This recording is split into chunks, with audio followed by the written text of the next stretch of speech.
Hello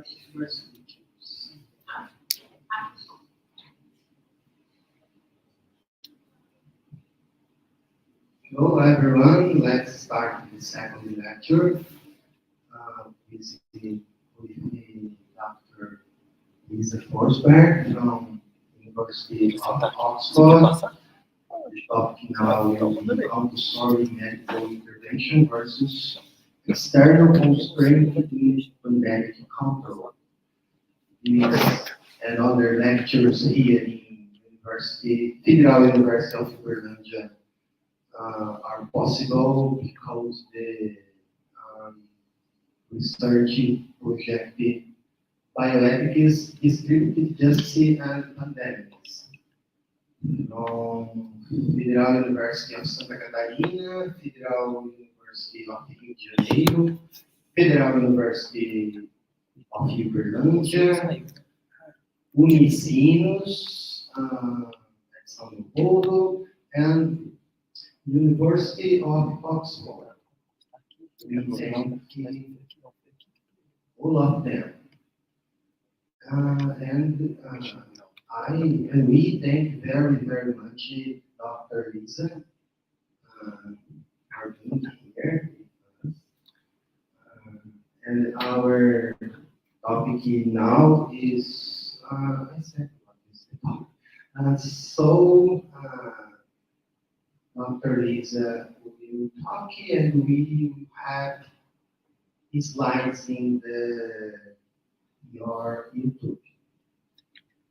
And her, of course. And she, of course. Thank you, Lisa. Thanks so much. Thanks very much for inviting me.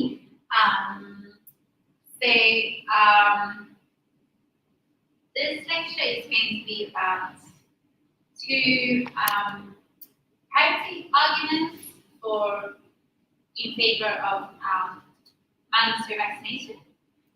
The first one focuses on lockdown and how that compares morally to mandatory vaccination.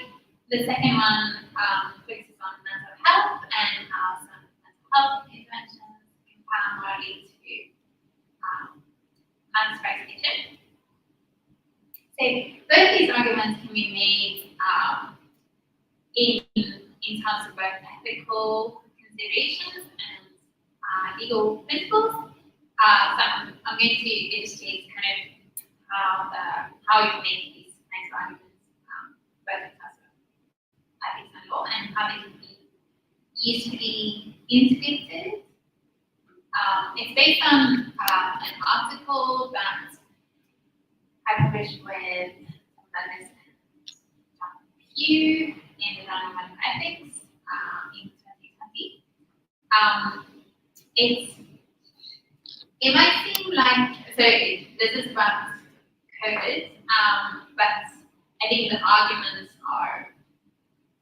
don't have to be just about COVID. So the arguments are about different morally important interests that we have and how they compare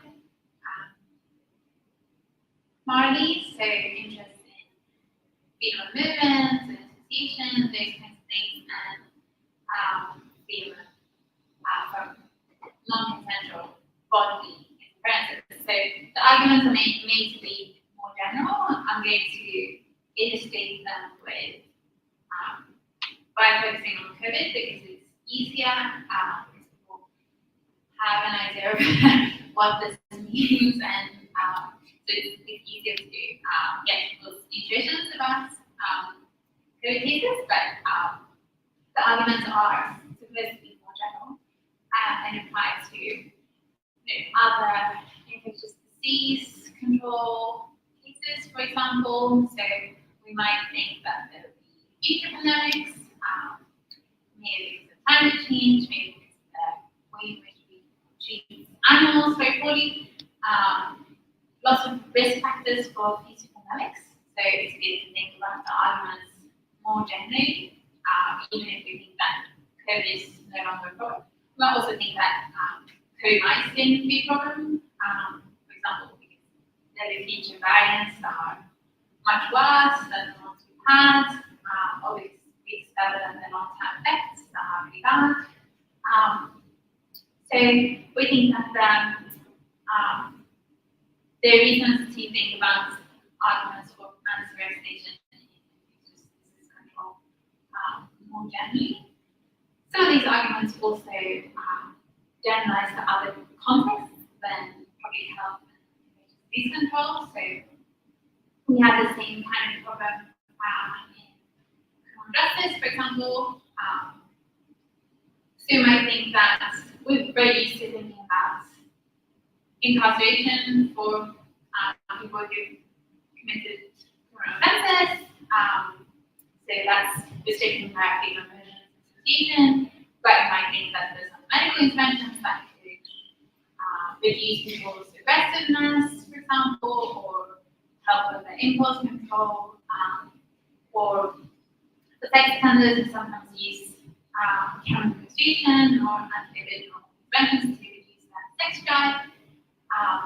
We might consider how those kinds of interventions that would interfere with their bodily safety compare partly to the kinds of interventions that we used to, like incarceration. So these kinds of arguments generalize to other contexts too. Another thing I should say is that I'm going to focus on English law and European law. In the legal bits, that might seem really local. But I think a lot of the legal principles generalize to other jurisdictions. So many other jurisdictions have something similar in its structure. So it's easier for me to take examples from English law and European law, but the hope is that it will generalize to some other jurisdictions too.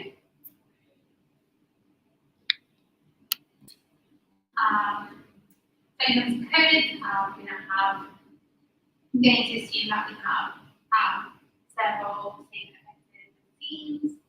I'm going to assume that they're available.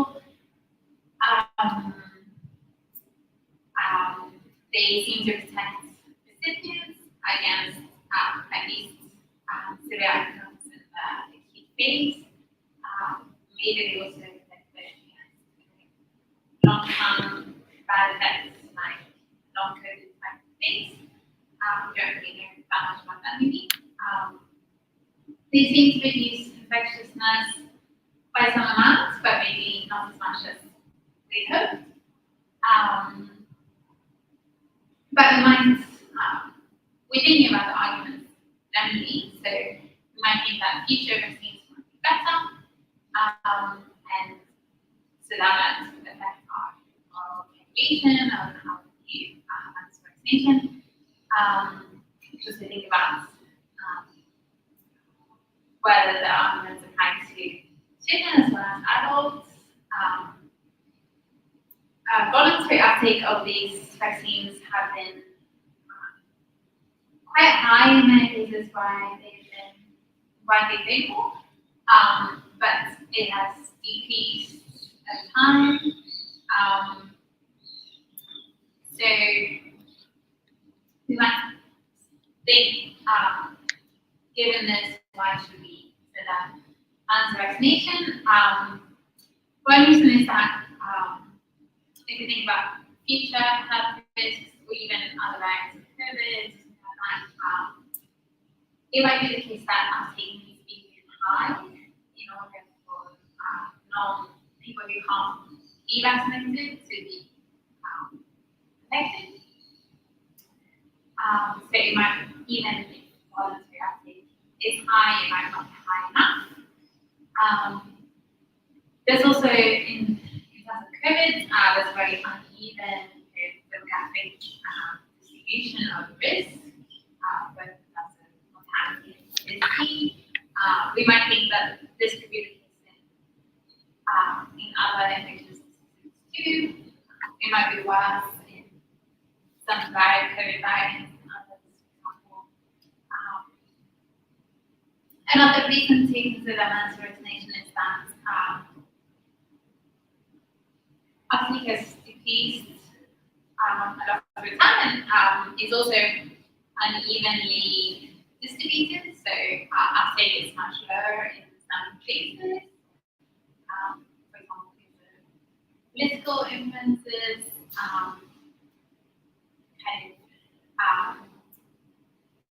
influences on YouTube and things like that to anti-vax agendas.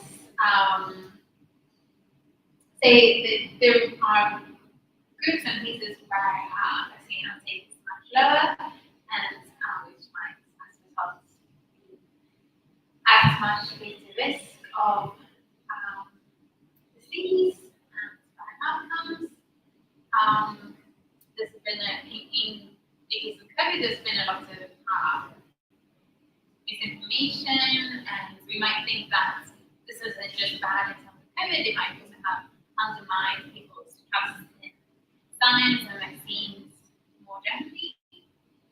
So there will be, if there's some future pandemic or some disease that risks becoming a pandemic, people might be hesitant to get vaccinated because there has been this influence in terms of COVID. So regardless of what we think about COVID and about this, it's a useful kind of framework for thinking about future pandemics and how it affects more generally. There are quite a lot of compelling ethical arguments that have been made in favour of mass vaccination. Some of them focus on libertarian principles that govern the imposition of unjust harm or risk of harm on others. The other arguments that focus on collective self-defense. A lot of arguments about moral duties, so rescue, fairness, and things like that. But many of those arguments rely on moral theories that not everyone accepts. Sometimes they're controversial moral theories. There's the libertarian ones, for example. Lots of people dislike libertarianism.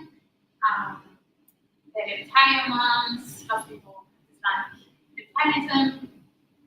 So the kinds of arguments that rely on specific moral theories would only receive as much support as the theories they rely on. So in this paper, we wanted to, rather than promoting any of these secret principles or theories, we wanted to offer an argument that we hope could be more broadly accepted. So regardless of your moral theory. So the argument has a conditional and comparative form, and it focuses on some legal barriers to introducing anti-vaccination in English law and in US law, for example. So, and then the argument can be made both in terms of legal principles and technical principles. So the legal barriers that we focus on is to do with how mandatory vaccination is treated differently compared to the way in which other infectious disease control measures are treated. So in English law, there's and also in many other jurisdictions, there's very strong requirements for any individuals who have decision-making capacity to refuse any medical intervention that interferes with their body. So this is very well established. And the health law has some exceptions to this.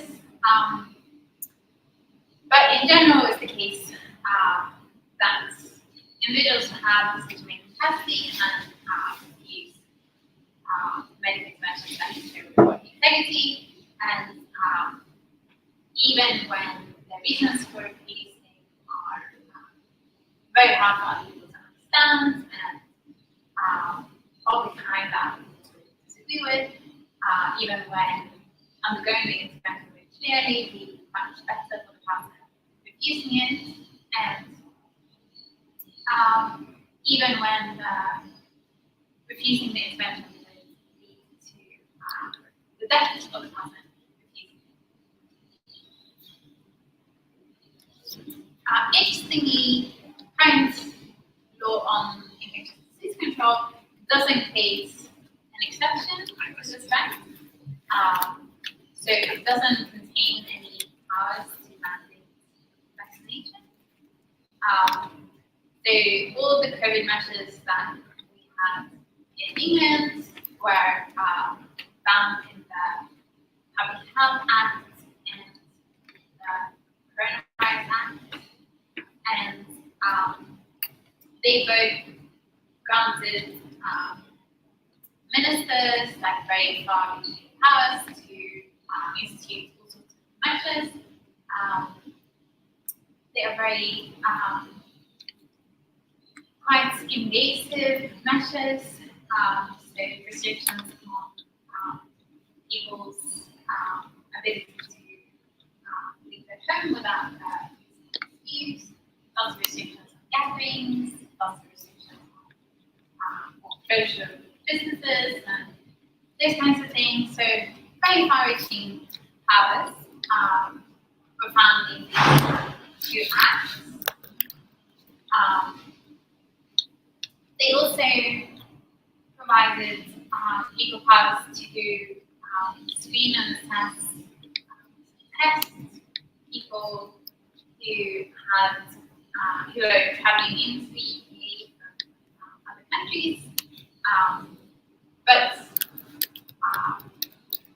quite strangely, neither the Coronavirus Act or the Public Health Act granted ministers any power to mandate vaccination.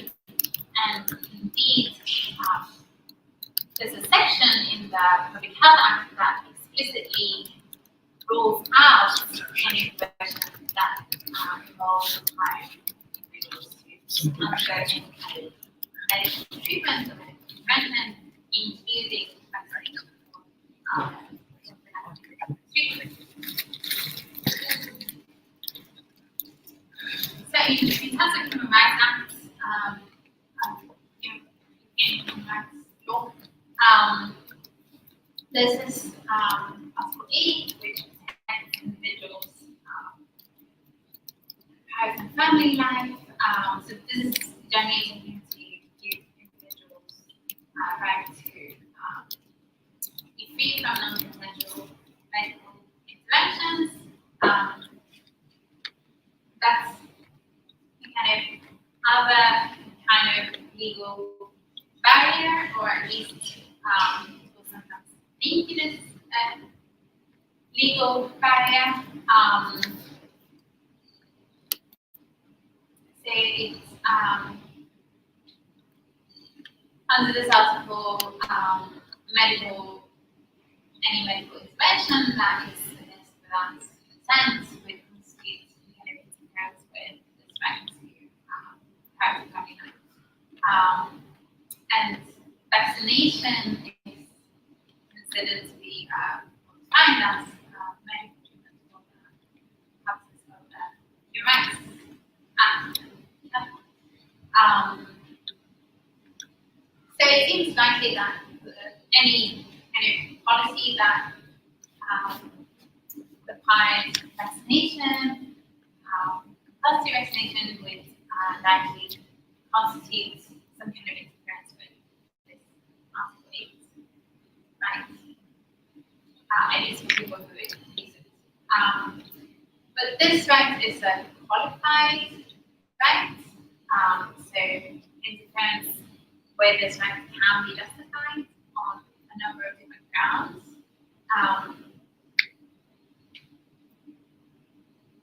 Especially, and it has been found to be, so other kinds of medical interventions have been found to be not violations of this right.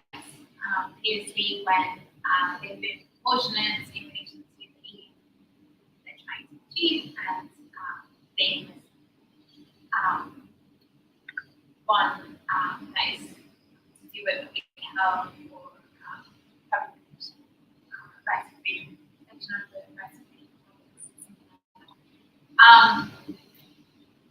So the most important thing for evaluating whether something that pro tanto interferes with Article 8 is whether it's proportionate to the aims it's trying to achieve. So our strategy in this paper is to address the justification, including the proportionality of the interference with respect that compulsory vaccination is through the use of these two kinds of arguments. So the underlying idea is that interferences with these protected interests are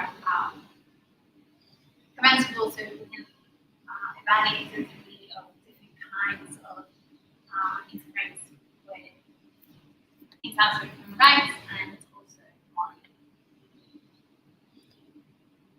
So there is two different arguments.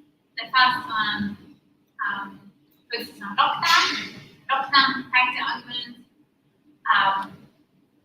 It holds something like if COVID-19 lockdown measures are, say, restrictions on movement are ethically permissible and rights law, then it's arguable that compulsory vaccination is too.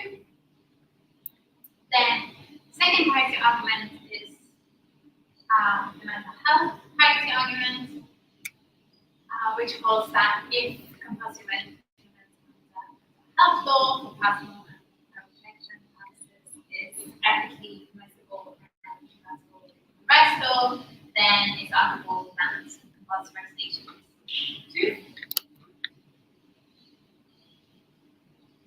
So, on the lockdown argument and looking at the legal principles first, it seems that any mandatory vaccination policy would interfere with Article 8, but it could arguably still be justified, so we can compare with lockdown measures. Lockdown measures in the UK were quite were subject to some controversy. So there's this influencer who was very upset about lockdown and brought a legal case. He had a lot of Twitter followers.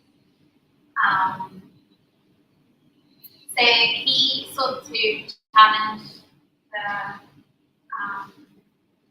legality of lockdown by doing this judicial review challenge on public law and human rights law grounds. But he failed, and the court held that all these different rights, human rights, were implicated in lockdown measures, including the right to liberty, the right to private family life, and the right to freedom of assembly. But that the court held that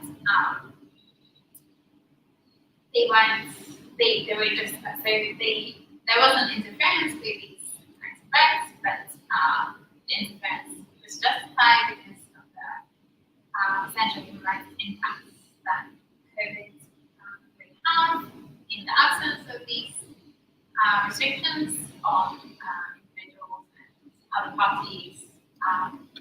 And the state has extensive positive duties to safeguard the life of the citizens in its jurisdiction. So the lockdown measures were taken to interfere with the rights, but the interference was taken to justify. Skip the reasoning. So what's important for the purposes of the lockdown character argument that these regulations and the Public Health Act and the Coronavirus Act may provide for very substantial interferences with human rights that are nevertheless taken to be proportionate and justified. And this is the case even though the impact of these measures will fall very unevenly across different sectors of society, different people, different groups, and even though they're very serious for many people. But even though this is the case, the Public Health Act explicitly rules out compulsory medical treatment, including vaccination.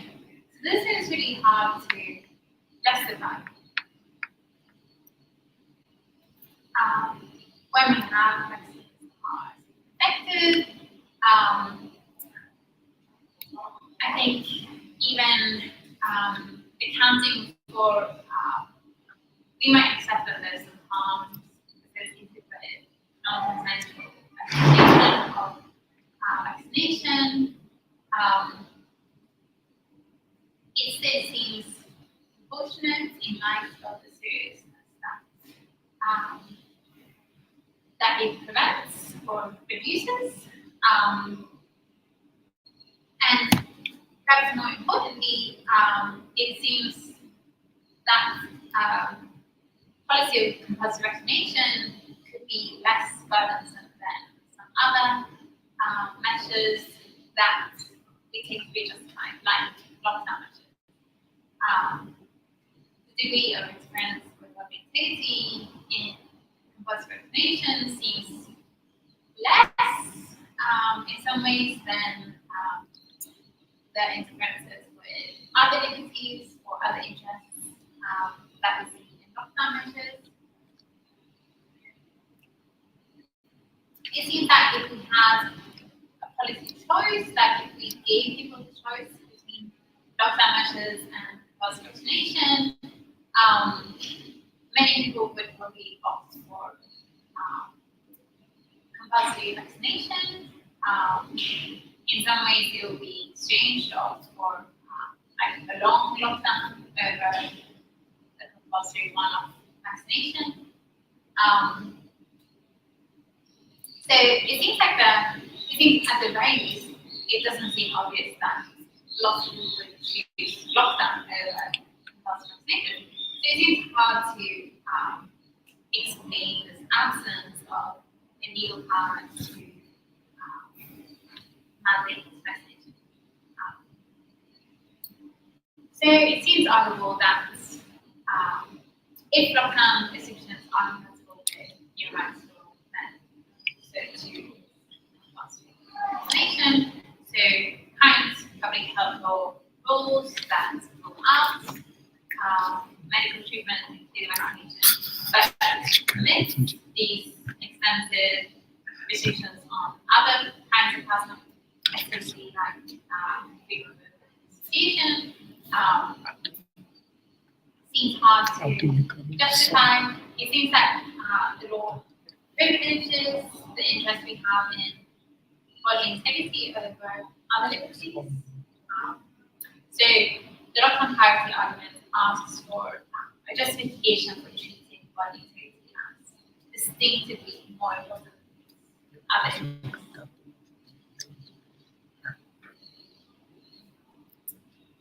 And we can make the same lockdown privacy argument in terms of ethics rather than legal principles. And the ethical argument could also give some further support for the legal argument. So if you think about harm, at least for reasonably safe medical interventions,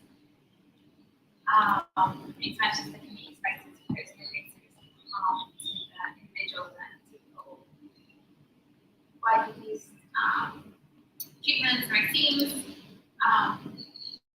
Compulsory vaccination or compulsory medical intervention is likely to pose no more and perhaps substantially less harm on those who are subjected to it than the types of external constraints that we would employ in lockdown, and also in less severe restrictions. I think many of us would prefer being required to incur safe medical treatment or safe vaccination to being subjected to constraints on movement for an extended period. So if we think that well-being is determined by preference satisfaction, then it seems that compulsory medical prevention and compulsory vaccination for many of us will be less harmful than external constraints. On hedonistic understandings of well-being, it seems like we get similar results. So analytic safe vaccination could for many people be expected to cause less experiential suffering than severe constraints of movement. You might think that quarantine or lockdown type measures might be likely to cause a lot of negative psychological effects, essentially lasting ones. We're often talking now about harms from lockdown and people's psychological well-being. We saw increased rates of domestic abuse and things like that during lockdown. So that seems bad for well-being. By contrast, approved vaccines have very few side effects, and any severe side effects are vanishingly bad. We might think that in addition to the actual side effects, we should also consider side effects of making it compulsory. So we might think that perhaps the compulsion itself would cause significant stress or something like that. But I think even if we take this into account, some concerns about the stress could be avoided by some individuals who have strong objections, or we might think that the stress associated with compulsion would not. Some people might have it, but it might not be that many people. Or we might think that measures not going to be outweighed by other considerations. It doesn't seem, even if we think that, and of course, even if we think that the stress of compulsion is very bad in that vaccination, that puts pressure on lockdown measures too.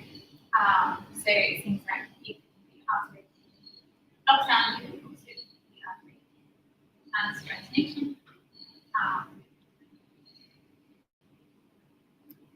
So it seems like the kind of argument that we need for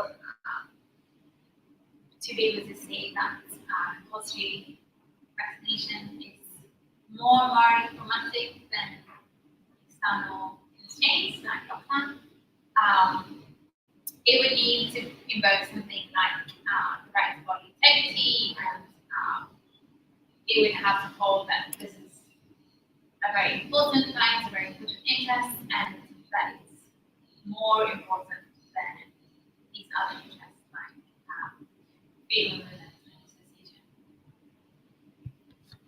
So this would be some kind of right to body integrity understood as a right to be free from certain kinds of significant bodily constraints.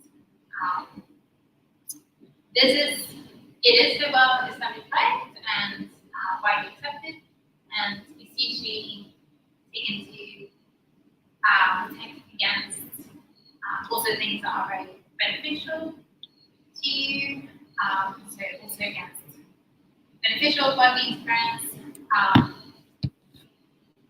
And then he would claim and argue that it is stronger in the sense that it's typically harder to justify infringement than our rights to freedom of association, so the rights involved in external constraints and lockdown.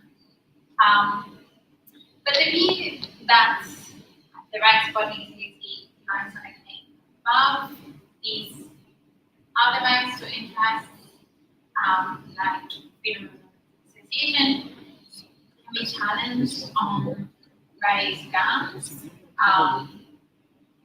The dominant philosophical defenses of rights body integrity often appeal to self or the person.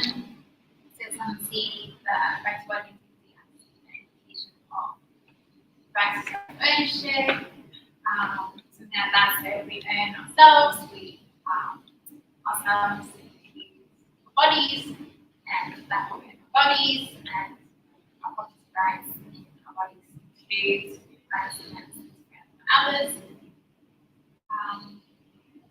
Others see the right body integrity as an indication of personal sovereignty or something like that. So understood as kind of an analogy with sovereignty that the state has over its territory, something like that.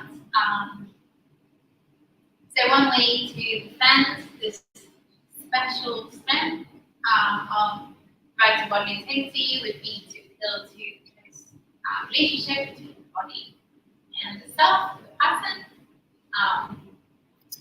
But it seems like there's also a special close relationship between the self and one's loved ones, and the self and one's immediate physical environment, something like that. So even those who deny that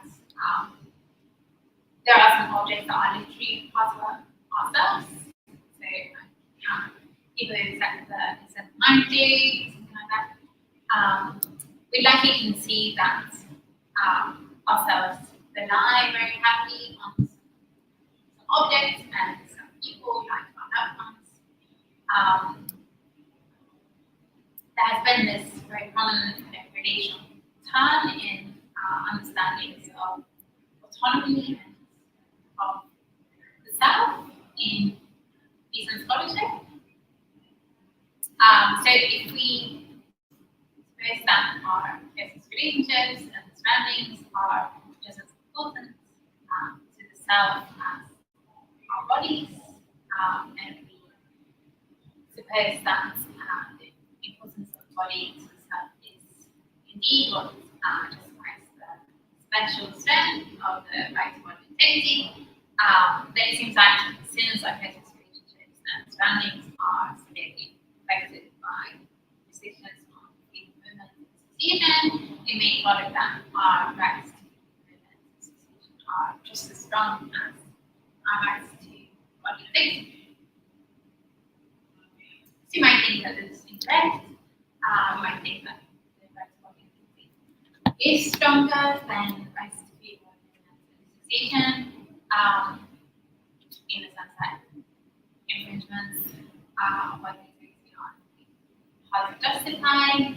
I think even so, even in straightforward follow that man's vaccination, for example, the concept of is always hard to justify when external constraints are used for the same purpose, because it's important to also consider the nature and severity of the rights infringement involved. So both the right to body integrity and our rights to freedom of association are, of course, creative rights in the sense that they provide stronger protection against more severe interferences and weaker protection against less severe interferences. So non-sexual touching infringes our right to body integrity, but it involves the less serious infringement justified than a more severe interference like cutting and knife or something like that. So similarly, a mild interference with freedom of movement association is easier to justify than a severe interference. So like a probation order that requires you to consent every month as a special case is much less severe restriction on freedom of movement and association than, for example, legislative environment. So this is relevant because at least some of the external constraints that were employed in context of COVID, especially earlier on, seem to involve a very severe experience with phenomenon association. On the other hand, it seems that requiring a person to seek a single twice vaccination injection involves only a moderate interference at most with body integrity, and it seems that so even if there are reasons to think that body infringing body integrity is other things being equal, how to justify then infringements of freedom of movement association. We might think that this is the case in which other things are not equal. So the difference in the typical strength of these facts might be outweighed by a difference in the severity of the infection that infringes.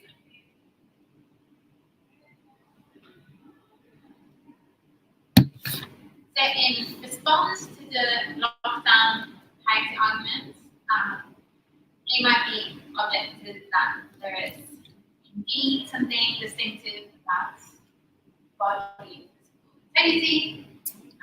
So the idea might be that we can't interference with body integrity with other liberties, or that interference with body integrity is always worse than interference with other liberties. Something like that. So we want to use the mental health parity argument to address this kind of objection, because it's an objection with reference to mental health law, which mental health law in all jurisdictions permits interference with bodily integrity. So we want to use that to and then ethical considerations that ground it to find a response to this objection to the lockdown character. So again, this focuses on English law, which is a bit unfortunate, but I think mental health law is often very similar in across different jurisdictions. So many jurisdictions have something like the English Mental Health Act has, which is some provision that permits the detention of an individual in hospital treatment when they suffer from a disorder of a degree nature to be appropriate to be treatment, and it is necessary for the health and safety of patients or for the protection of others that they should be treated.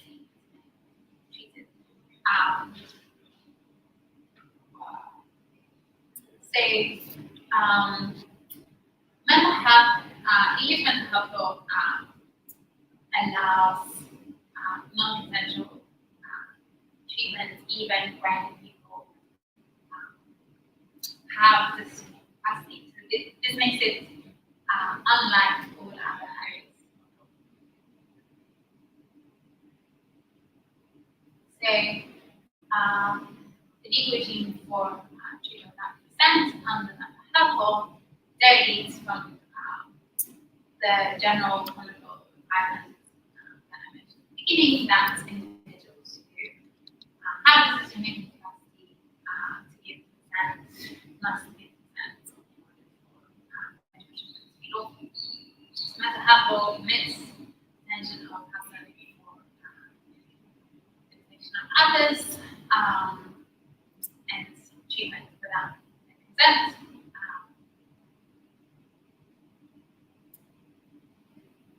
So it's very clear from the Mental Health Act that it doesn't just provide for the attention,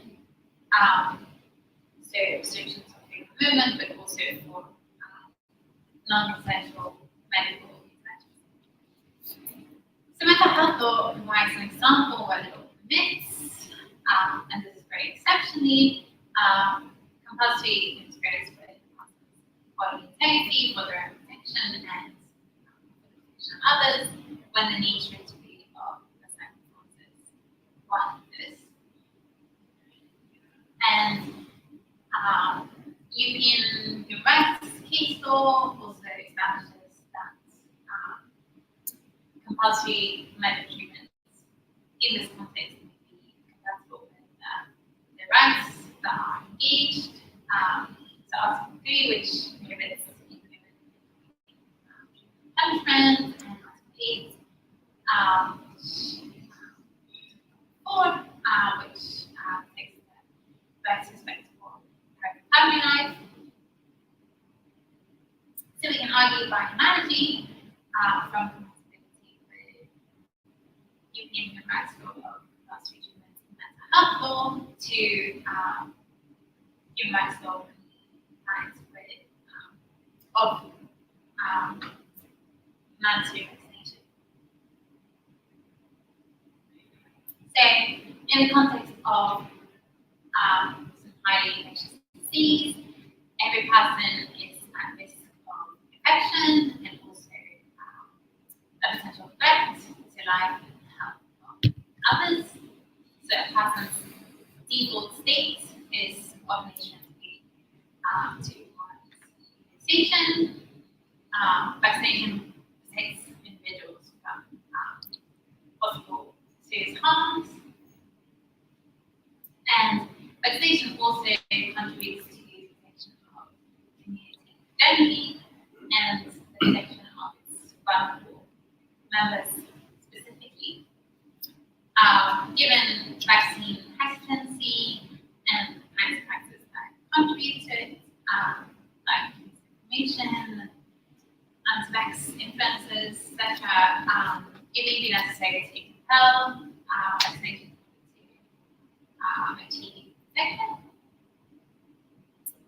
So these same type of justifications we might offer for compulsory vaccination, map onto the criteria for vaccination and treatment that the mental health has.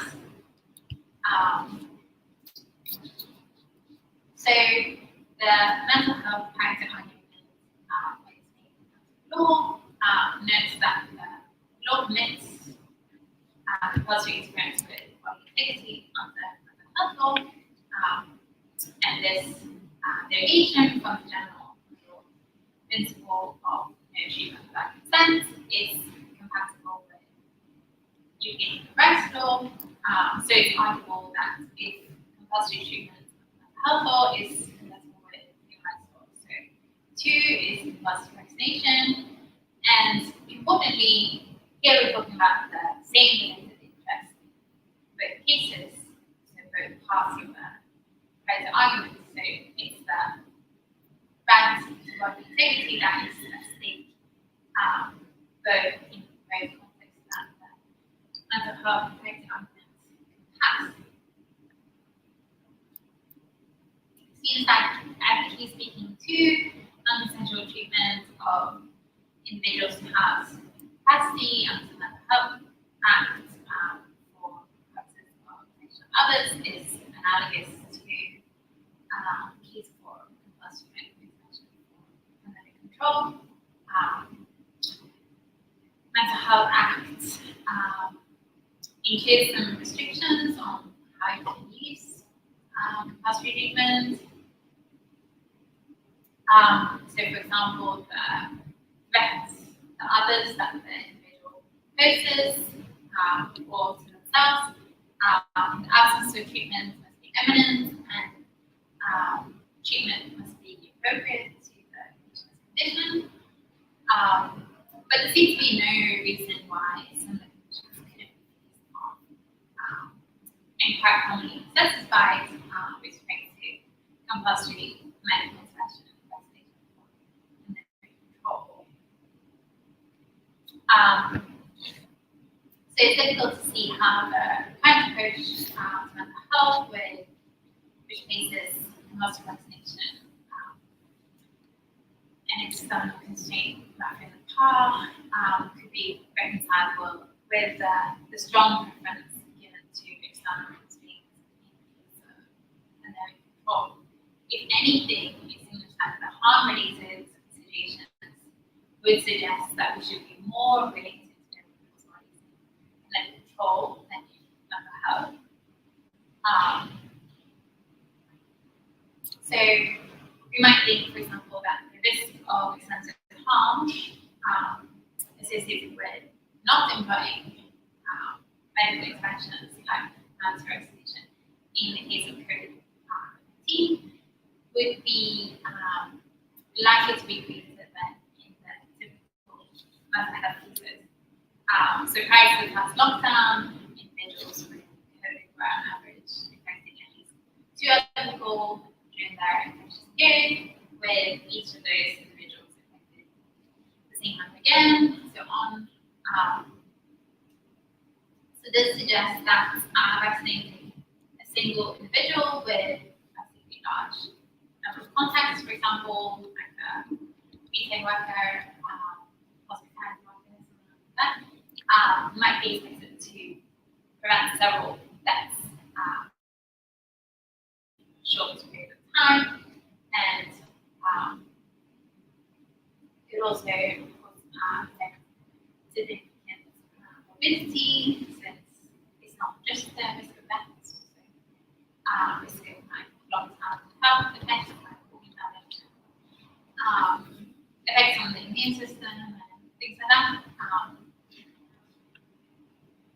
So we might think that some individuals that are treated on mental health or might pose a serious threat to others' health and life, but this would be very rare. So it would be very hard to imagine cases where someone suffering from some kind of mental health condition posed a similar risk to the COVID risk. I don't even know what kind of condition that would be. Most mental health patients would pose some risk to themselves, to some other person, but very unlikely that they pose a risk to many people. So great risks to deal with mental health are very rare.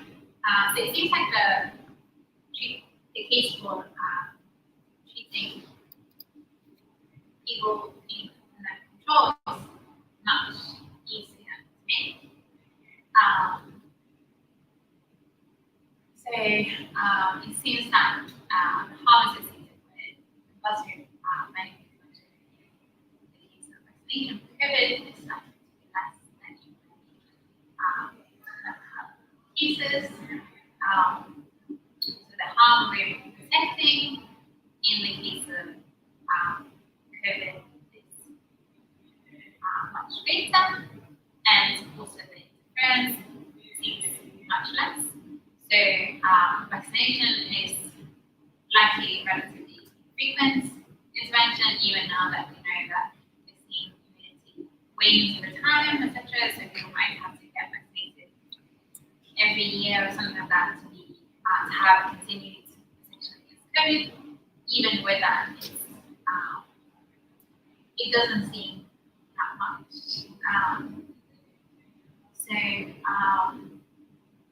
Whereas it's kind of a similar thing to what many people already do without complaining about it. It doesn't seem that severe. Whereas for many mental health treatments, like bipolar disorder or antipsychotics, things like that are those are quite common, quite commonly used under mental health legislation, and they're very invasive and treatments, and often have to be very frequent. So this seems much worse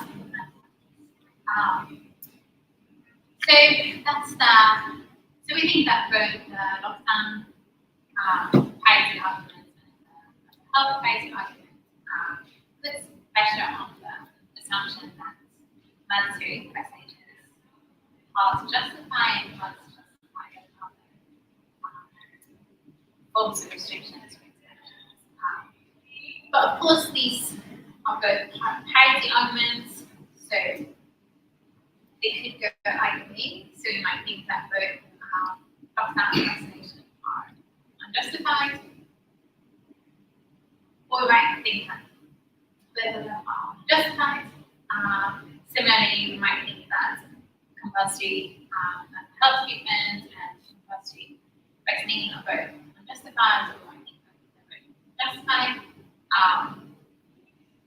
We think that it's quite clear that there is some lockdowns, some restrictions on movement have been justified. So we see this, for example, in the country comparisons that look at like what would have happened if a densely populated country like the UK has adopted Sweden's very back laissez-faire approach early on in the pandemic.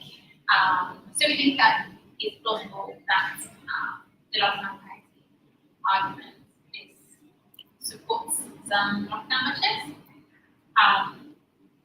In terms of mental health, I think it's more controversial,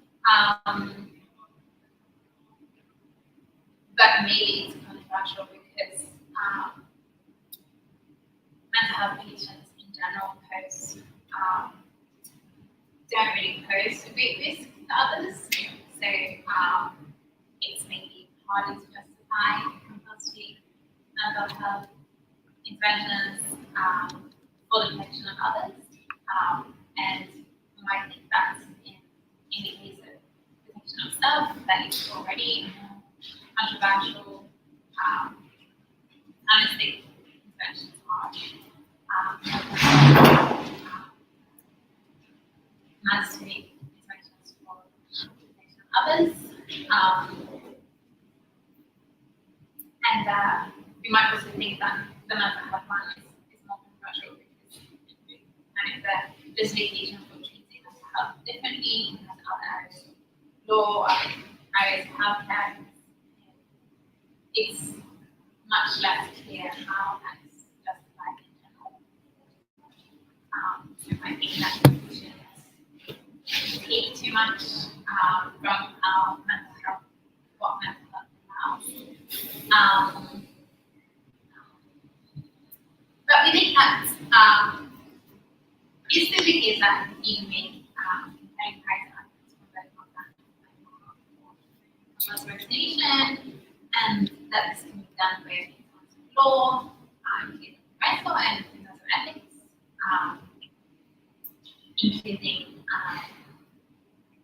I think there's some advantages of including practical arguments that are in law rather than just having ethical arguments. For example, makes it much clearer how the ethical arguments are relevant to policy. It's easier to get policy people interested in the law aspects of the argument.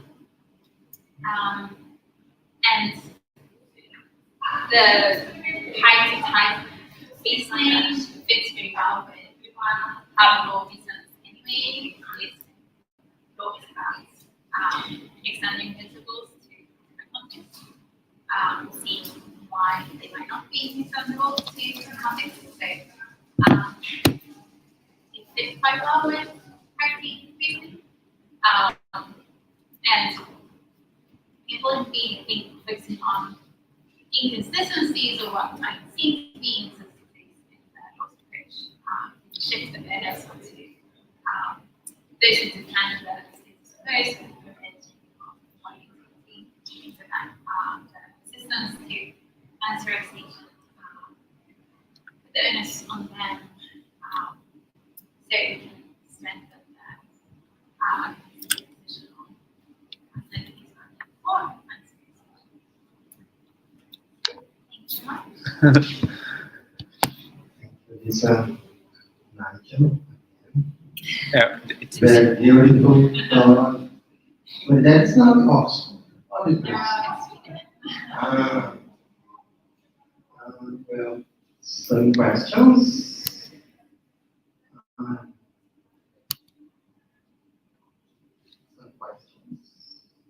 Well, I was thinking about how we can deal with people who don't want to get vaccinated, because it's a hard question. I think I had a before in the context of pandemic, I was very closed-minded about those people because I thought, oh, they don't want to save the society, they hate the public health. But now I can see that's not true because we have friends and relatives who don't want to get vaccinated, and we understand that we can understand their feelings, misinformations, fake news, and so on. And now I try to have more empathy about those people. But I think that we need also to find ways to give them better informations or also to be more comprehensive, to listen more, to understand why that person has fears and things like that. And I would like to hear you more about that. Thank you. That's pretty good question or observation. Yeah, I guess it's good to kind of stand out. It's good to it's probably good to have more like you said to have more empathy for people like that. It would also be really good if this was an opportunity to find out more about people's reasons. I don't know whether that's the case, like whether we know more about people's reasons, but if we do that, I think that's really good thing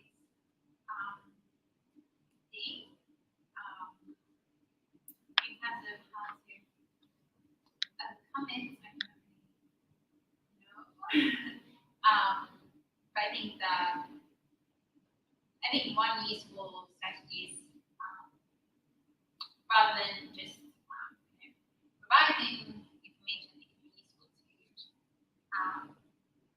have arguments that kind of shift the onus so that they have to explain why they think that something is harmful to life or something is hardly irreversible. So I guess that's but yeah, I don't really know how to do in general. If you have any like interested. Mhm. Yeah, that's nice. Um, I'm not sure how you didn't use that part of the human rights declaration and also in European um, human rights in the end.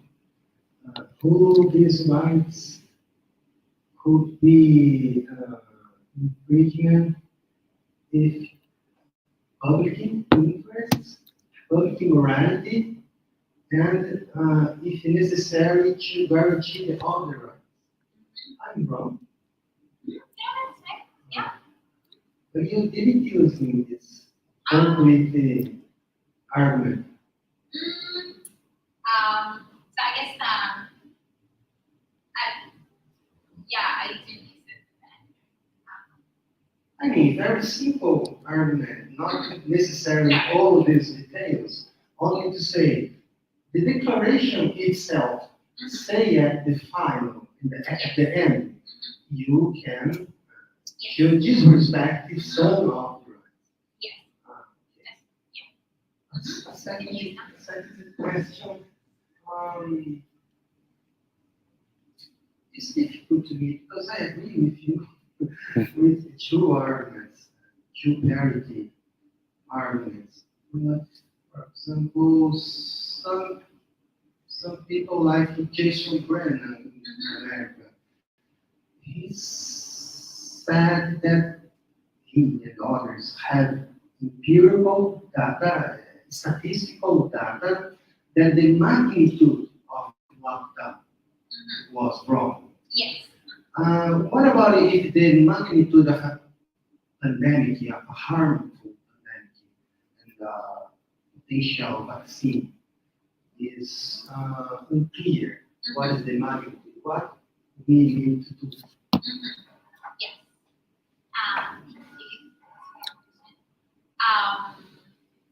Yeah, I think it's plausible that the magnitude of lockdown is wrong, at least in some parts of the world. Like, countries have very different lockdowns, so I think it's plausible that some people will benefit. And I think that the justification is, but on these kinds of arguments, whether some interference is justified depend on kind of balancing or proportionality analysis, cost benefit time analysis. So if the magnitude of the interference has to be proportionate to the thing we're protecting against by interfering. So if the disease turns out not to be so bad, or if it turns out to be very bad, then the magnitude would be the justified magnitude would be different. I think it's obviously it's hard to make these kinds of decisions under uncertainty, but it seems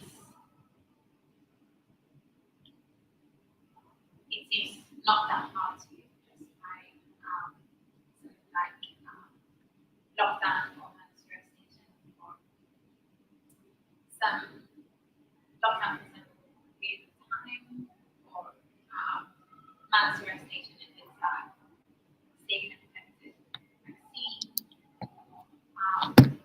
But it might be on that certainty, we might have we might think that the magnitude or the cost benefit analysis could be a little bit off. It's fine to take some more extreme measures if we're very uncertain, but as we become less uncertain, we have to adjust. If we don't adjust,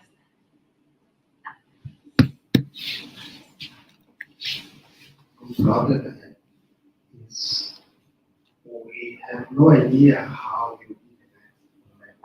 no. And so we have to calculate any future calamities if the for example, lockdown or vaccination will be obligatory or no. And this for humans seems to be very difficult. But okay. But yeah.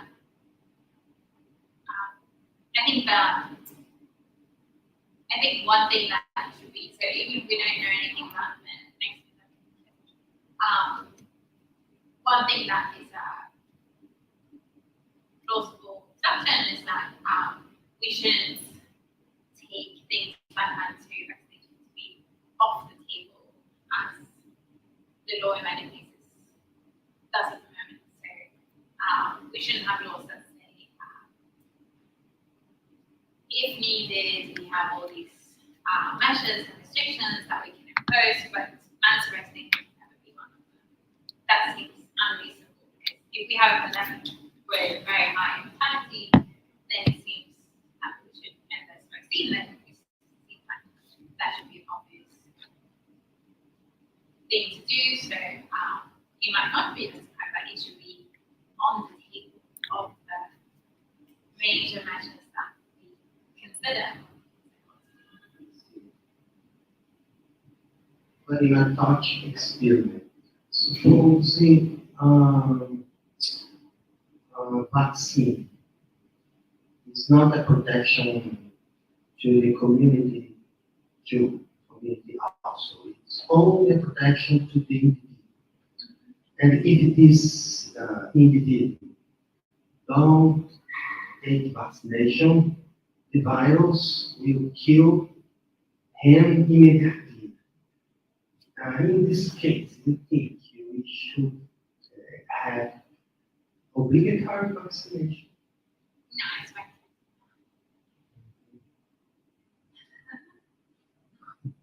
Yes, obligatory. No, I It's think not mandatory. in those cases, you okay. let it die. Okay, I have another question, but I'm tired now. On YouTube, the second lecture. Let's see, I don't remember. What do you think about the challenging studies in the pandemic? Control the human infection study. The world did not use this gun against COVID-19.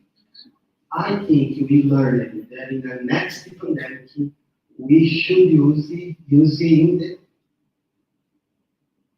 the first month after a virus.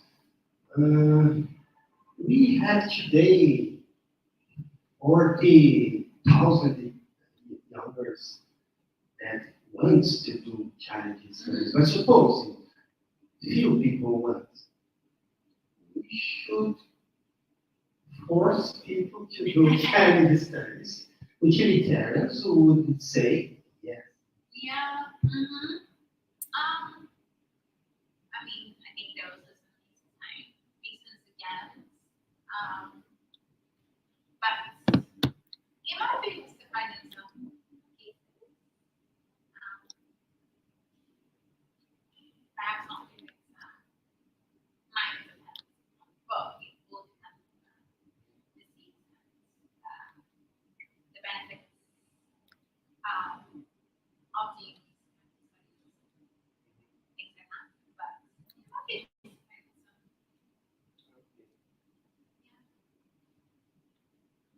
I remember you said a legal argument is better than ethical argument. For example, because in legal argument, we can do this kind of parity comparisons between cases. But in continental law, French, Germany, Italy, Brazil, I think we would have more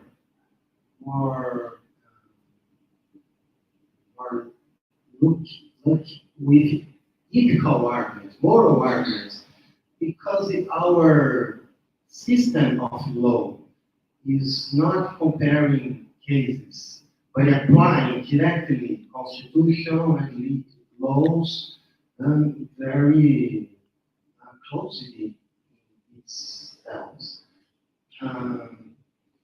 But it's not a real question, I think. You probably agree with the two kinds of reasoning, but it seems to me you prefer legal reasoning. Anything I prefer is that I think it can be, it has some advantages to do both. I think okay. But I think in terms of convincing other people, it can be easier to convince them if you also have legal arguments. And a lot of the objections to legal rights, a lot of the obstacles to policies by legal. I think that, yeah, I think it's easier to do it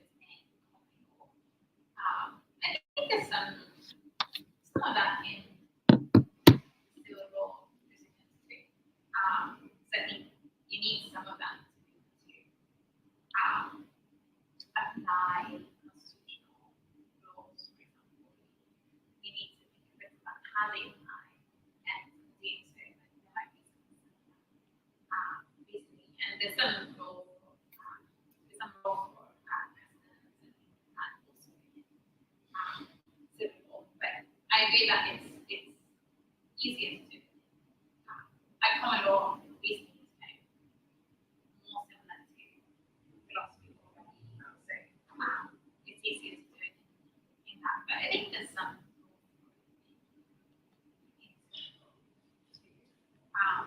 but I think you should do both.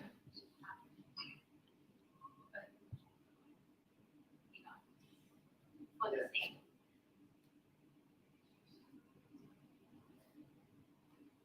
As many others. Yeah, I can be wrong in this separation of common law and civil law is a simplification. In Brazil, public health indicators, and including vaccination, both of them are obligatory.